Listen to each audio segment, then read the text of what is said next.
Hello friends, welcome to logic topics. ఈరోజు టాపిక్లో logic ఏంటంటే ఫైనాన్షియల్ ఇయర్ అనేది ఏప్రిల్ 1 నుంచి స్టార్ట్ అవుతుంది. ఎందుకు?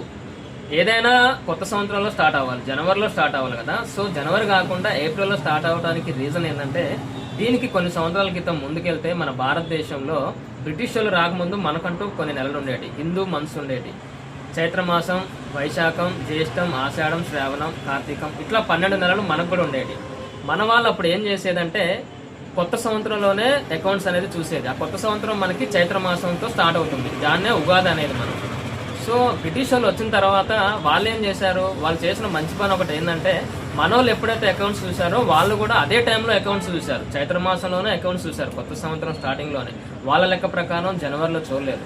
సో చైత్రమాసంలో అకౌంట్స్ చూడటం వల్ల వాళ్ళ నెలలు అప్పుడు ఏమొచ్చేటి కరెక్ట్గా మనకి మార్చ్ ఎండింగ్ లేదా ఏప్రిల్ స్టార్టింగ్లో చైత్రమాసం అనేది వచ్చేది మనకి. సో అది ఇప్పటికీ అలాగే కంటిన్యూ అవుతుంది. ఎందుకంటే ఒక అలవాటు అనేది మనం ఏదైనా కంటిన్యూగా చేస్తే అదే అలవాటు అవుతుంది అన్నట్టు. మనకి బ్రిటిష్ వాళ్ళ నెలలు అలవాటైనాయి, జనవరి, ఫిబ్రవరి, మార్చ్, ఎలా పూర్తిగా మనకి ఇప్పుడు అలవాటు అయిపోయినాయి. వాటిని ఎవరు తీసేయలేరు.